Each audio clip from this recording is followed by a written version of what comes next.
Bonjour et bienvenue sur ma chaîne YouTube. Je suis Angéline Sroka et aujourd'hui je vais te partager mon histoire.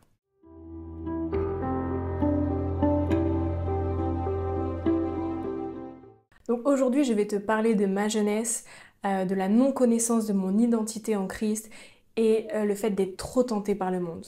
Malgré les expériences surnaturelles que j'ai vécues dans mon enfance, ma communion avec Dieu s'est essoufflée petit à petit. Il y avait beaucoup d'incompréhension, de beaucoup de choses et tout ça m'a vraiment éloignée du Seigneur. Et Dieu a toujours mis des gens sur mon chemin pour, euh, pour m'aider, pour m'assister, pour m'enseigner. Mais moi, j'avais pas l'état d'esprit à recevoir toutes ces choses, à les écouter, à obéir. J'en faisais un peu qu'à ma tête. Et je me souviens que nous avions été dans une réunion avec mes parents. Et là, il y avait une oratrice qui était invitée, une prophétesse. Et à la fin de la réunion, en fait, j'étais poussée à aller vers elle. Je devais avoir ouais, peut-être 14 ans, quelque chose comme ça. J'étais poussée à aller vers elle, je ne sais pas pourquoi. Et donc, en fait, je vais la voir et je m'attendais à une parole de Dieu. Je m'attendais à une parole de Dieu. Et elle me regarde et elle me parle. Et elle me dit, Angéline, bon, alors elle me demande mon prénom. Et après, elle me dit, Angéline, est-ce que tu sais que tu es une créature merveilleuse de Dieu?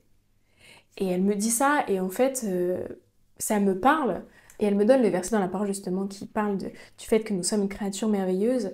Et ça me parle parce qu'en fait, à l'époque, j'avais déjà un gros problème d'identité parce que je ne m'aimais pas, je ne m'acceptais pas. Et donc Dieu me parlait vraiment à travers sa bouche. Donc elle m'a invitée à proclamer ce verset de Psaume 139, 14 qui dit que nous sommes une créature merveilleuse.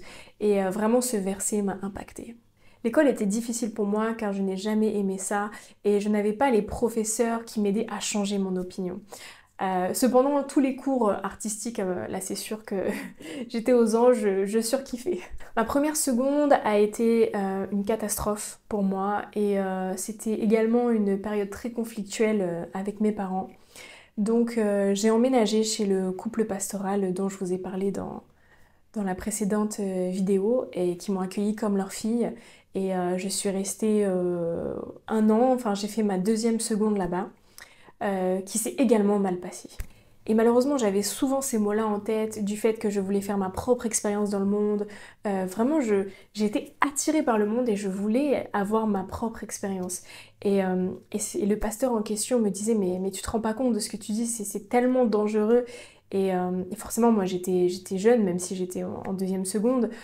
Donc, j'avais pas conscience, vraiment, je n'avais pas conscience de ce qui m'attendait. Donc j'ai vécu du harcèlement à l'école avec des soi-disant amis, puisque comme je vous ai expliqué, j'ai toujours été très gentille, j'ai toujours aimé les gens, j'ai toujours été très entourée, mais voilà, les gens profitaient de moi et donc même au lycée, et je pense que c'est le cas de beaucoup de personnes, j'avais des soi-disant amis et je subissais une forme de harcèlement qui ne m'a pas aidée pour le coup. Donc j'ai redéménagé, je suis retournée chez mes parents et là j'ai décidé totalement d'arrêter en fait le lycée, totalement d'arrêter l'école et de plutôt faire une formation professionnelle.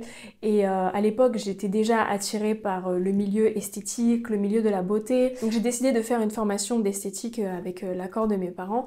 Mais le milieu religieux dans lequel j'étais vraiment me disait que non, c'est pas une bonne chose, c'est un milieu malsain, c'est la séduction, il faut pas aller là-dedans. Mais moi, je me voyais pas faire autre chose, donc j'y suis allée. Et donc finalement, je me suis rendu compte que ce que j'aimais beaucoup, c'était le maquillage.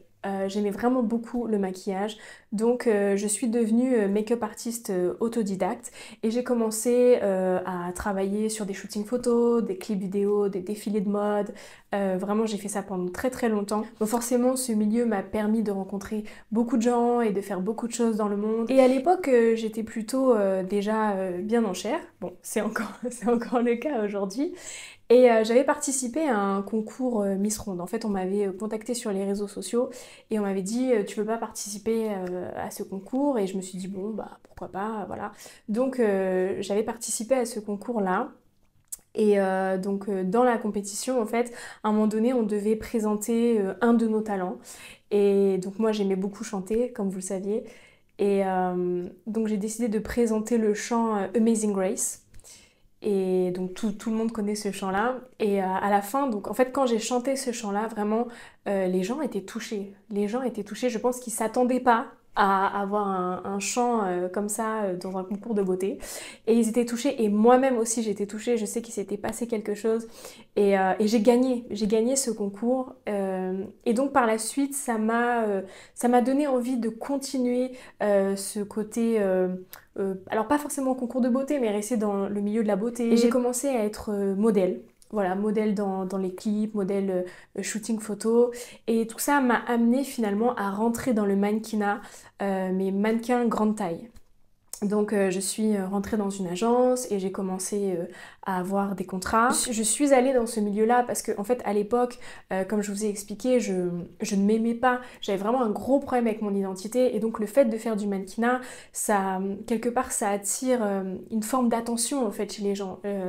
On attire l'attention des gens et on se sent aimé, on se sent valorisé. Mais malgré cette période, dans le monde, je gardais toujours une partie de Dieu rattachée à moi. J'avais toujours une partie attachée au Seigneur parce que, la preuve en fait, dans le concours, j'aurais pu présenter un chant mondain et pourtant j'étais poussée à partager un chant chrétien.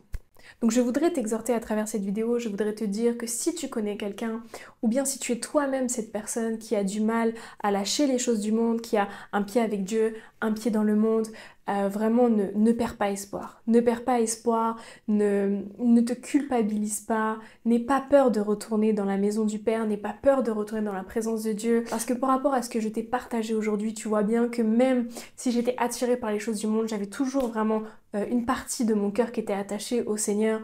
Et le Seigneur était là. Et donc sache que ses bras sont grands ouverts et qu'il est là et qu'il t'attend. Ne te culpabilise pas, ne te dis pas que tu es indigne.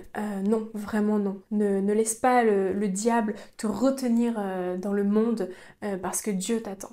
Et nous avons la parabole du fils prodigue dans la Bible et cette parabole nous parle d'amour, de pardon, de miséricorde, du cœur du Père, donc Dieu, et de cet amour inconditionnel du Père envers ceux qui se repentent et qui reviennent à lui, même après s'être éloignés. Et nous avons ce passage dans la Bible de Luc 15, 24, donc je ne vais pas tout vous lire, mais juste vraiment cette phrase-là qui dit « Car mon fils que voici était mort, et il est revenu à la vie, il était perdu, et il est retrouvé, et ils commencèrent à se réjouir. » Donc vraiment le Seigneur attend que tu reviennes à lui, ses bras sont grands ouverts, et il t'attend, il est patient, et il t'aime. Voici ce que je voulais partager aujourd'hui dans cette vidéo. J'espère vraiment qu'elle t'a béni, qu'elle t'a fait du bien. Si tu penses à quelqu'un pour envoyer cette vidéo, vraiment fais-le, partage-la au maximum afin de bénir un plus grand nombre.